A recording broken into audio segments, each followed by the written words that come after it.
I huffed and puffed under my breath as I stared into God's mouth. I felt like the big bad wolf ready to interrupt the three innocent little pigs as they hurriedly fortified their makeshift homes. I grinned at this thought, then I turned my head to look for Margaret. She was a couple feet down the hill from the entrance of the cave, holding a walking stick close to her petite breasts. "Hurry up!" I called down to her. I turned back to the cave, still grinning. An old rotted sign outside read, "God's Mouth Cave. Keep out." What a tired cliche. Margaret finally made it to the entrance and stood beside me, almost doubled over and out of breath. I looked down and smiled. "Check it out," I laughed. "God's mouth. I wonder where Jesus' anus is," I chuckled to myself. Margaret was less amused. "Give me the damn water bottle," she said, exasperated. The open bottle met her lips, and for a moment, I felt peaceful in a way, watching her drink the water. Actually, I take that back. The peaceful comment, I mean. It was more of a feeling that was sort of hard to put my finger on or give a name. But I could settle for a nice content. Content seemed to be one of those words that manifest itself when natural human words seem to fail. Again, an utter cliche, but it felt good to feel a strange, mixed up sort of happy for once. I sighed and turned on my flashlight. I pointed it into the cave. Black. God's mouth. This seemed like the antithesis of a Holy Spirit. I turned again to Margaret. "You ready?" I asked. She was finally standing straight up. She nodded. I clapped a friendly hand to her back, and we walked into God's mouth. The inside was not unlike the preview I had glimpsed outside with my flashlight. Dark, dismal, and endlessly black. It seemed to stretch endlessly.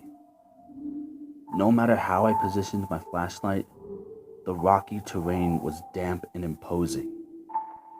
The last natural light slowly disappeared behind Margaret and I as we made our way deeper and deeper. I found it strange how soft and compelling the world around me now appeared, despite the stalactites, stalagmites, and other various rocky formations being so jagged. It seemed that even amongst the pointed teeth of God, I could lie down and rest there forever. It was comfortable. Apparently, Margaret didn't agree. She shivered uncomfortably under my arm. I raised my eyebrows. "Need your coat?" I asked. I tried to look at her and make nonverbal communication as explicit as possible until I realized that we were lost. Inky blackness of the mouth. I bit my lip and waited, but she didn't respond. For a couple minutes, we walked in silence. She stopped and stood motionless. I stopped too. "Why the hell are we even in here?" she said. She sounded irritated. I shrugged. More to appease myself than her, I shoved my flashlight under my face. Bladed shadows obscured half my face, the other half illuminated in a wretched mask. "Spooky!" I cried, chuckling. She didn't move. I sighed. "I thought you wanted to go," I said. I noticed how my voice echoed against the cave walls at any volume. I I began again, scratching at my chin. You did say you wanted to go see some nature for our vacation, and you did sound impressed when I told you about my visit to Mammoth Caves a couple years back. So, my voice trailed off. I could still sense her irritation. No, she said. I frowned. No, you wanted to go here. I wanted to go to a beach or something, but no, a cave. A cave, Nathan. She sounded more like the big bad wolf now. I know that you have this weird fetish for spelunking or something, but I don't really want to be dragged into it. Don't get me wrong, I'd love to go on a trip and get into nature and fresh air, but this... I could hear her arms flail and gesture about in the thick air. This is cave air, not fresh air. This air is practically fermenting. Plus, isn't this illegal? Can we please just leave? We both stood there. The only sound that could be heard was the electricity in the air, being stifled and smothered by the damp atmosphere. Finally, I began to walk. I didn't hear Margaret follow me, but I kept moving forward. Then, Nathan, she said, stop, please stop. So I stopped. I'm sorry, she said. I could hear her moving closer to me. I'm tired and I'm not used to running and climbing around and the like. I'm just tired. It's okay, I said. She gripped my arm. Really, it's fine. I shook my head. Which way is out? I don't remember. I could feel Margaret physically pause. Neither of us could remember. Somehow, in the confusion of our argument, I'd forgotten which way we had been moving. Idiot, I thought to myself. I should have brought a goddamn rope or something to trail from the entrance to the cave. I had to take action, so, without much thought, I turned 180 degrees and said, this way. We walked for what seemed to be hours. My feet were tired and sore, and I could hear Margaret's groans from behind me. She held my hand tightly. I felt terrible. This was my fault. Then I froze. Hey, I said. Put your hand out. Feel this rock. I could hear Margaret's bare palm press against the stone. Isn't this, like, abnormally warm? I said. She didn't say anything.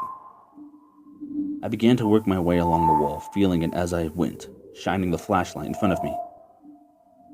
Suddenly, I felt a sharp pain on my head as the sealing of God's mouth met with my scalp. Ow! Shit! I shouted. Oh, Nathan, are you okay? Margaret asked.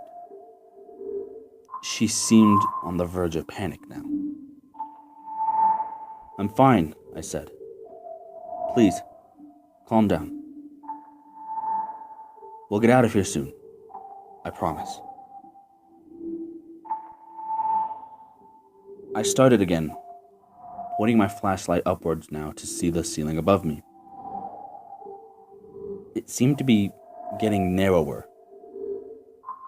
That was strange.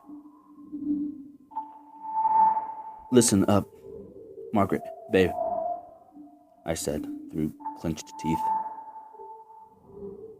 I think we gotta turn around. Margaret sighed next to me. Again, we walked for a decent length. I kept my flashlight pointed upwards this time. Sure enough, the space in the cave seemed to become smaller and smaller. If there was any resonating light left in God's mouth aside from my flashlight, I'm sure Margaret would have been able to see the white of my eyes, spreading in panic. We were completely lost. I let go of Margaret's hand and began to feverishly feel my way along the walls. "No, Nathan!" I heard her shout. I kept going. We had to get out. If we were lost, nobody would be able to find us. I kept feeling along the wall until I abruptly hit a corner. "Fuck!" I said aloud. "Margaret, this seems to be a dead end." I spun around on my heel. "Margaret?" No answer. Shit. I began to repeat my process again, almost running as I felt the wall run past my fingertips. Cool, damp rocks and jagged spears. Suddenly, I found myself at a corner again. "Fuck! Fuck! Fuck!" I shouted. "Margaret!" I was belting her name out now. In the corner of the cave's maw where I had been thwarted so many times already, I heard a noise. It sounded like muffled static from a television. I pressed my ear against the rock. It seemed to be getting even warmer now. I heard the faint sounds of Margaret on the other side of the rock. She was screaming. "No. No, no," I said. "No, no, no, no, no." I began running haphazardly into the walls around me. With dawning realization came a wave of sheer horror. There was no entrance. There was no exit. Only these four corners. And me. I could feel blood begin to trickle from the cut I managed to get by bashing my body into the cave's walls. They were closing in on me. They were coming in for the kill. And soon, they would be pressing in on my skull and crushing my rib cage. I sat there for hours, waiting for death.